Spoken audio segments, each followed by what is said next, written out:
Hello YouTube. और आज है 15वां तारीख। तो और 13 तारीख को CBSE का रिज़ल्ट आया था और मेरा भी क्लास 12th का रिज़ल्ट आया था। तो मॉर्निंग में 11 बजे आ गया था, 12 बजे तक। तो मेरा रिज़ल्ट मतलब बहुत खराब था। दो सब्जेक्ट्स में बहुत मार्क्स कम, वैसे तो मार्क्स सारे सब्जेक्ट्स में मार्क्स कम। तो अब केमिस्ट्री और मैथ में मार्क्स कम आए हैं। तो मेरे को इम्प्रूवमेंट देनी पड़ेगी, क्योंकि ये की कट ऑफ ये का क्राइटेरिया होता है कि 75% आने पड़ेंगे तभी आप ये की काउंसलिंग करा सकते हो। तो मेरे को इम्प्रूवमेंट दे के अपने मार्क्स को इंक्रीज करना पड़ेगा। तो मैं स्कूल जाऊँगा शायद ये तो बात करने क्या प्रोसीजर होता है इम्प्रूवमेंट का। और देखो, खैर मैं बताऊँगी, मेरा मैथ का एग्ज़ाम तो खैर मुझे मालूम था कि इतना अच्छा नहीं गया है। और मेरा केमिस्ट्री का एग्ज़ाम तो बहुत अच्छा गया था। मैं एक्सपेक्ट नहीं कर रहा हूँ कि अभी भी मेरा केमिस्ट्री मार्क्स इतने कम आएंगे। तो केमिस्ट्री में थोड़ा सा गड़बड़ मुझे पता पड़ रही है, क्योंकि केमिस्ट्री के क्वेश्चंस ईजी थे और मैंने पूरा पेपर लिख लिया था। केमिस्ट्री में तो मैंने कभी सोचा नहीं था कि इतने कम मार्क्स आए। केमिस्ट्री में मेरे को कुछ गड़बड़ से नहीं है। और ऐसा होता है कि हम एक साल में एक ही बार एग्ज़ाम दे सकते हैं, है ना। तो ये बात करने आना पड़ेगा स्कूल में। और रही बात घर वालों की, तो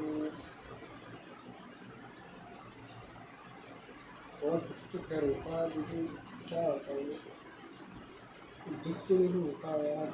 मतलब हाँ, रिजल्ट आया था तब मैंने बोला था अपने घर वालों से, मम्मी से कि आओ रिजल्ट देखते हैं। तब मम्मी थोड़ा सा बाहर में लेके जा रही थी, तो उस वजह से तो फिर मैंने अपने दोस्त का रिजल्ट चेक किया तो उसकी 84% आई थी। फिर मैंने भी अपना देख कर इस तरह की पहले से देख लेते हैं क्या रिजल्ट आया है, फिर बाद में बाहर देख लेंगे। तो मैंने अपना रिजल्ट देखा तो मैं तो हो गया, शौक हो गया मेरे सामने। तो क्या है क्या है, मतलब मेरे तो यकीन ही नहीं हो रहा था कि इतने कम मार्क्स कहाँ कैसे हुए आप। मैंने कहा कि चलो ऐसा है। फिर मैंने सर्च किया कि कैसे इम्प्रूव किया जाता है, तो NIOS की थ्रू जा सकते हैं। फिर उसकी वैल्यू थोड़ी कम होती है। CBSE बोर्ड, CBSE एक है। फिर ये सब बातें छोड़ो। तो पहली बात तो क्लास, जब से भी मैंने पढ़ना स्टार्ट किया तब से क्लास 12 तक एक भी छड़ा ऐसा नहीं है कि जब मैंने किसी भी प्रकार से अपने पेरेंट्स को या फिर किसी भी टीचर को इम्प्रेस किया हो या कुछ भी किया हो, मैंने ऐसा छड़ाया ही नहीं है। तो इस चीज़ से रास्ते बहुत क्लियर हो जाते हैं। अब सिर्फ एक ही रास्ता है, केवल एक ही रास्ता है, वो है जी। तो उसके जी एडवांस क्लियर करना पड़ेगा, क्योंकि उसी पर निर्धारित पूरी जितनी ट्राई कर चुकी है वो पूरी एक जी एडवांस को निर्धारित करती है कि उसको क्रैक करना ही पड़ेगा। तो चारा ही बेचा है, मतलब एंड पॉइंट आ गया है जेल। और मतलब क्या बताऊँ, अब उसको जे एडवांस क्लियर करना ही पड़ेगा, तो कुछ नहीं हो सकता। तो मतलब मैंने देखा है कि सब कहते रहते हैं कि कुछ नहीं होता है, ये नहीं होता, ये नहीं होता, मगर सिचुएशंस के हिसाब से होता है भाई। देखो, मेरे लिए तो जे ही सब कुछ है और सभी बच्चों के लिए होता है। फिर तो लोग कहते रहते हैं कि नहीं भाई, जे एंड पॉइंट नहीं है, कुछ और करना, कुछ और करना। भाई कुछ और कैसे कर सकते हो कि कुछ और करने में मेहनत लगती होगी ना, तो वो मेहनत यहाँ डाल दो जे में, तो फिर आगे आके अच्छा आउटपुट मिलेगा। तो मैं जब कुछ नया स्टार्ट करने की कोशिश करूँगी, कुछ भी जब मैंने प्रॉपरली तैयारी स्टार्ट करी थी तब, और फिर दिक्कत आ रही थी, मेरी सारी दिक्कत आ रही थी, बहुत सारी दिक्कत में कुछ भी परफेक्ट नहीं हुआ। मैंने सोचा था कि बाहर होता एक बार पूछ कर देखिए मम्मी से कि कोटा चले जाए ये बात, तो मेरी आज तक हिम्मत नहीं हुई मैं मम्मी से जाके बोल जाऊँ कि मम्मी जी मेरे को बाहर कोई कोटा भेज दो। शायद वो मैंने हाँ कर दी, शायद मेरे को लग रहा है उनकी अपनी तरफ से शायद मुझे कह देंगे चलो ठीक है। मगर मैं जानता हूँ कि अगर मैं उधर चला भी गया, चलो यहाँ की सारी दिक्कतें छोड़ छाड़ के उधर चला गया कोटा पढ़ने, और कोटा में अच्छा खासा रूम ले लिया, कुछ उधर कर लिया पढ़ने में, तो फिर मुझे ये दिक्कत है कि दिक्कतें वहाँ भी आएंगी। ऐसा तो नहीं है कि तुम इससे कोचिंग जाओ, कोचिंग में घर पढ़ोगे और जी मिल जाएगा। अब दिक्कतें सब जगह आएंगी, तुम बाहर चले जाओ या फिर घर पर पढ़ो, कहीं पढ़ो, हर चीज़ परफेक्ट नहीं हो सकती है। मैं सोचता था कि सिर्फ एक खाली कमरा हो और एक मोबाइल हो और ऑनलाइन अच्छे देखने के लिए सूझी निकल जाए। तो मैं दिक्कत हर जगह पर आई, कुछ भी परफेक्ट नहीं हो सकता भाई। तो दिक्कतें आना स्वाभाविक है और ये आती रहेंगी ज़िंदगी में, और इनका आना बहुत निश्चित है कि आपको अंदर से नहीं पड़ा था। देखो पहले के जो पुराने सीरियल्स होते थे जो कि रिलीजियस सीरियल्स होते ना, महाभारत टाइप, रामायण टाइप, और उसमें असुर भी होते थे, वो प्रेयर करते थे कि उनको अमर होने का वरदान वगैरह मिले।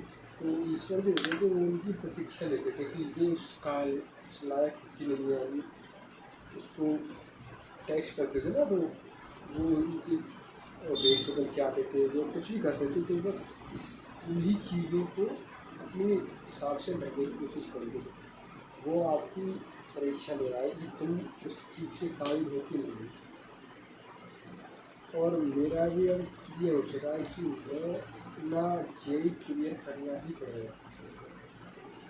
वो तुम आप चाहे कुछ भी कर लो, अब चाहे आपको मेरा टैबलेट ख़राब हो जाए या फिर कुछ भी ऐसी प्रॉब्लम आए, जो आई डोंट केयर, पहले एग्ज़ाम गवर्नमेंट एग्ज़ाम देना पड़ेगा, जेई एडवांस, केवल सिंपल प्रोसेस है। और मुश्किलें तो खैर आती रहेंगी, इसकी कोई लिमिट नहीं है कि तुम यहाँ पर आने के बाद तुम्हारी मुसीबत ख़त्म और तुम एकदम राजा की ज़िंदगी जियो, वो ऐसी बात नहीं है। खैर देखो, हाँ थोड़ी तुम्हें एफर्ट डालना पड़ेगा, और जब तक एफर्ट नहीं डालोगे तब तक कुछ काम नहीं करेगा भाई। तुम थोड़ा सा अपनी तरफ से भी करना पड़ेगा कि आज नेट में चल रहा है तो आज अच्छा भी देखो,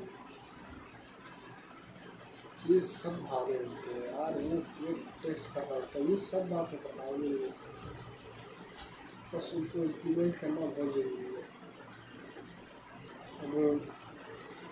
अब मैंने जब ड्रॉपर की स्टडी किया तब टैबलेट ख़राब हो गया और नेट नहीं चल रहा, नेट चलने देखिए, चलो जैसे तैसे करके आपने थोड़ा बहुत पढ़ना स्टार्ट किया। अब घर की दिक्कत, चलो घर की दिक्कत भी साथ होता है, तुम्हें पढ़ना तो पढ़ो, क्योंकि चलो पढ़ना स्टार्ट किया, समझ में नहीं आ रहा है, और समझ में आएगा कैसे ना, बुद्धि उतर गई थी। तो पहली बात सही किया, मैंने सोचा था कि थोड़ा सा जिम वगैरह ज्वाइन करेंगे, फिट रहेंगे। तो फिट वगैरह क्या है कि तुम एक काम पे, एक चीज़ पे, एक ही काम पे कंसंट्रेशन करो। चलो खैर मैनेज कर सकते हैं लोग, मगर मेरा फीस अलग है भाई। मेरी एकदम एवरेज स्टूडेंट हूँ, मतलब मैं तो एवरेज ही है, ऐसा कहना तो नहीं चाहिए होता कि एवरेज वगैरह कुछ नहीं होता है, मगर जो बच्चे को ट्रेन में करते हैं ना, फिर उस हिसाब से तो अपना एवरेज ही है अभी। और अब जो CBSE के रिज़ल्ट में मेरी जो आगे आने वाली जो और भी परेशानी है वो क्लियर कर दिया है कि तुम्हारे पास सिर्फ एक ही मौका है, तुम्हें जेई एडवांस निकालना है और उस बिल्डिंग के सामने जाके फ़ोटो खिंचाना है, किस भी बिल्डिंग में, कुछ भी बिल्डिंग में, तो मेरे दिमाग में बिल्डिंग्स है, उस बिल्डिंग पे जाके अपना फैमिली फ़ोटो खिंचाना है। तो अब वो रिजल्ट से क्लियर है। पहले क्या था कि ट्रेडिंग करेंगे, इंजीनियरिंग को ट्रेडिंग करेंगे, एडिटिंग करेंगे, वीडियोग्राफी भी कर लेंगे, यूट्यूब भी चला लेंगे। ये सब साइड से अब सेबल ड्रॉप ईयर जेई को समर्पित है। और बहुत हो गया, थोड़ा सा सोशल कट ऑफ होना पड़ेगा, क्योंकि कुछ गलतियाँ ऐसी हैं जो बता नहीं सकता हूँ यहाँ पर। और मैंने एक लिस्ट बनाई थी गलतियों की, क्या क्या पास्ट में गलतियाँ की हैं जो मैं एक पहले ही बता चुका हूँ। बट कुछ गलतियाँ थी जैसे कि बाहर निकलना, और दोस्त वगैरह तो खैर इतने नहीं थे मेरे जो मैं बता सकूँ। बस दो ही दोस्त थे जिसमें से एक तो बाहर चला गया कभी। वो सब बातें छोड़ पहले अपनी बता रहा था कि अब आगे आने वाली लाइन क्लियर है, एडवांस निकालना है केवल, और सुंदर सी बिल्कुल की छोटी साइज। और मुश्किल तो खैर आएगी, बहुत मुश्किल आएगी। आगे आने वाली दिक्कतें तो बहुत आ सकती है, शायद बीमार हो जाएगी तो फिर अपने फिजिकली उनसे तो जुड़ना पड़ता है। और भी खैर कितनी भी दिक्कतें आ जाएंगी, फेस तो करना पड़ेगा। वही अगर अभी से हार मान रहे हैं तो बी एडवांस कैसे नहीं होगा यार। और फिर बैकलॉग का बर्डन आ जाएगा ना, तो खुद दबते चले जाएगा। बैकलॉग फिर करो, फिर सॉल्विंग करो, चीज में पढ़ने चाहिए।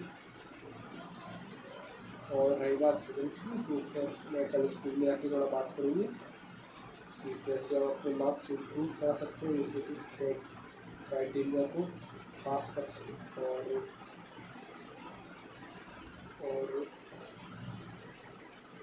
और क्या बता सकते हैं। और यही था खैर। दिल तो मतलब मैं बताऊँ, 13 तारीख को मेरा ज़िंदगी का सबसे बुरा दिन हो सकता है। मतलब 13 तारीख का दिन आज तक का सबसे बेकार दिन हो जाता है। मैं अपने अंदर से बहुत बहुत खराब दिन गया उस दिन। मतलब बहुत टूट सा गया। मतलब जब मैंने रिजल्ट पे चेक करा था ना, मेरी हार्ट बीट बहुत दिक्कत आती थी। मेरे को इतने 1% भी एश्योर नहीं था कि मेरे इतने मार्क्स कम आएंगे। केमिस्ट्री में मार्क्स कम आएंगे, केमिस्ट्री पढ़ के गया। अब देखो मुश्किलें तो आ रही है, मुश्किलें आनी चाहिए तभी आगे बढ़ोगे। और अब अपने पेरेंट्स को खुश करने के लिए केवल एक मौका डिजाइन करवा लेंगे। अगर स्कूल की गवा दिया तो आगे आने वाले मौके कुछ नहीं रह जाएंगे। सिर्फ एक बेसिक सी डिग्री लेकर घर पर बैठ जाऊँ, और जॉब तो खैर मिलनी नहीं है। तो क्या है, चलाते रहो इंस्टाग्राम। यदि आज के जो टाइम है वो तुम असली ग्रो कर ही नहीं पाओगे किसी भी चीज़ में। तुम्हें अपना कुछ नया इस्टेब्लिश करना पड़ेगा, समझ रहे हो। तो अब सीधा क्लियर है भाई कि अब आपको अपने पेरेंट्स को प्राउड कराने का केवल एक ही मौका बचा है, क्योंकि 12th की एक और मौका मेरे पास तो वो तो चली गई। तो अब एक और मौका बचा है, ये रिलेटिव्स वगैरह थोड़ा सा ज़्यादा है, तो इनको भी चुप कराना पड़ेगा। तो IT तो खिंच जाना पड़ेगा। तो एक मौका मिला है तो छोड़ूंगा तो कर नहीं, 100% डालूंगा। और आपको मैं क्या मैं रोज़ बताऊंगा कि मैं क्या क्या करता हूँ। अभी मुझे प्राइवेट्स मिलेंगे तो कोई नहीं देख सकता। तो फिर ठीक है, मिलते हैं स्कूल, कल बात करके आता हूँ। तो मैं आपको कल बताऊँगा कि कैसे अपने मार्क्स में इम्प्रूव करा सकता हूँ। तो वही था। खैर आज कल मैंने सिनेरी बनाया था, कल भी दिमाग थोड़ा सा ठंडा नहीं था। और मेरे पेरेंट्स क्या है, मतलब मेरी मिलेगी तो अभी तो उन्होंने मुझसे आधी बात मिलेगी, 1% भी कुछ नहीं बोला कि इतने मार्क्स कैसे बनाए, कुछ नहीं आए करने बाद 1% भी नहीं बोला। और यही उनकी साइलेंट मुझे को खा जाती है। ये अंदर ही अंदर सोच रही होगी यार क्या इतना पैसा खराब कर दिया इस पर, और नहीं कर पाया। तब भी मामा जी ने कहा कि चलो और आगे देख लूँगा। तो अच्छा तो लगता है, मगर थोड़ा सा अंदर से गिल्टी भी फील होती है कि तुम्हें भी देखना चाहिए कि कोई कितना एफर्ट डाल के उस चीज़ को कर रहा है, तुम्हें पढ़ा रहा है। तो ये सब चीज़ें ना तब पता नहीं पड़ती है, बाद में जाके रियलाइज़ होती है कि बहुत बड़ा पार्ट अपनी कर रहे हैं, स्वीकार कर रहे हैं अपनी ज़िंदगी में। सो वही टीवी शोज़ और वही पिक्चर देखते रहो। तो यही है, विज़न क्लियर है भाई, 1 साल और मैं तो सीता बोल रहा हूँ कि साथ शायद शायद ये वो सब उस विंडो के सामने खड़ा हो सकूँ। तो एक तरफ से कोशिश करूँगा 100%। और फिर मिलते हैं कल, मैं बता दूँगा आपको। So good night. और अभी के जो 10:45 हो रहा है, मिलते हैं कल, मिलते हैं फिर, ठीक है। So good bye.